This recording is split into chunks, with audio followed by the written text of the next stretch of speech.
Beautiful, elemental, ever restless, and as often as not mesmerizing. Without breaking waves, what would surfers do? No waves, no surf, no surfing.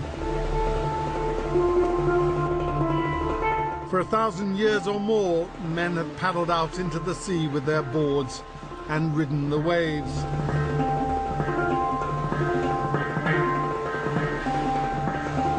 In the last 50 years or so, surfing has graduated from a subculture to a serious sport with a global following, particularly on the internet. Tens of millions of people do it, many others follow it.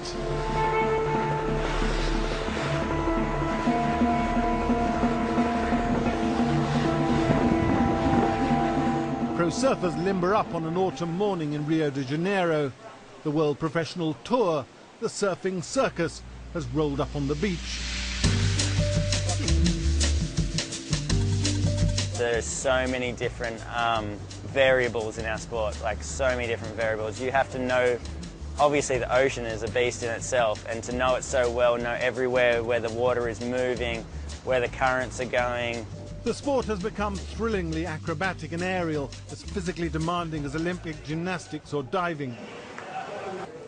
Kelly Slater from Florida is the acknowledged master of surfing, King Kelly, and he's practically deified. Just getting him on and off the beach takes twice as many security men as anyone else. In-depth interviews are rare.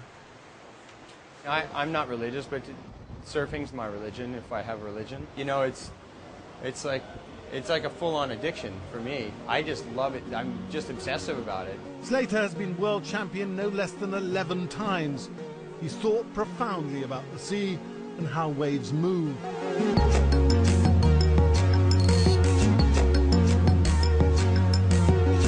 You know, the ocean, waves, the whole thing is a mechanism. It has a life. It has a pattern to it. It has a thing that's happening. You have to just fit into it the right way. You know, you have to learn how to read all the signals and the signs and the movements and be able to put yourself in the place you want to in that environment.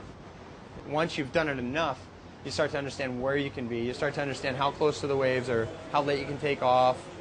I mean, it's just a lifelong calculation, really. When you're up, Yeah. you can control your speed, your drag, Yeah. where you go, Yeah. where you place your feet, Yeah. the balance. Yeah. All that. Pro surfers are judged on speed, power and fluidity. You know, he loses heats and he makes the odd mistake. He very rarely makes a mistake. Our criteria is subjective, so what I think is really good, if you're the judge sitting next to me, might not think it is as good. What do you like? I really, really like when the guys are surfing as hard as they possibly can. On last year's tour, Slater scored a perfect 10 in Australia for this, an air reverse.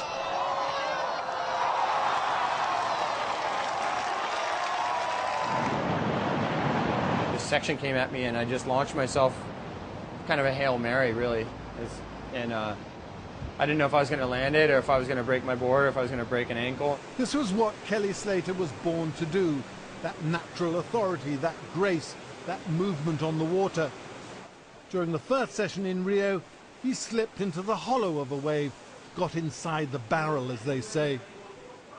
The barrel is really the ultimate ride for any surfer. It's you know, it's the eye of the storm. You know, some guys say it's like being in the womb. The wave is moving around you, so you're behind this moving curtain that goes and spins and spins. That's the essence of surfing, is the tube riding. Kelly Slater has filmed himself inside a barrel with a small handheld camera.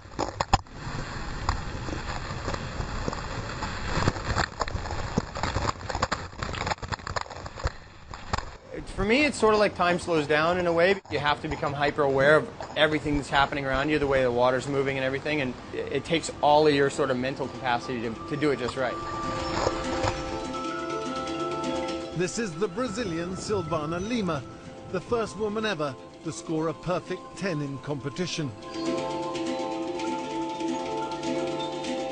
a lembrança é maravilhosa, que foi a primeira onda, foi no Havaí, Honolulu Bay, e acabei entrando no evento principal e ver uma onda linda, linda. E eu só lembro de ter dropado, até hoje eu tenho essa imagem, eu lembro de ter dropado, entrado no tubo, caminhado, ter saído, mandado uma manobra boa e a outra muito boa. E isso eu falei assim, nossa, vai ser 10, com certeza.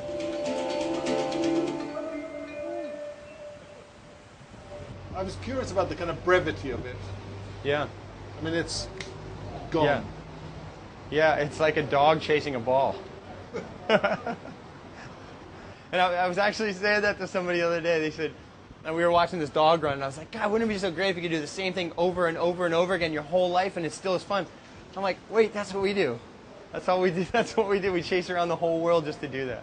So it's really waves for surfers or balls for dogs. We just constantly chasing them. And coming up, we explore the science of surfing.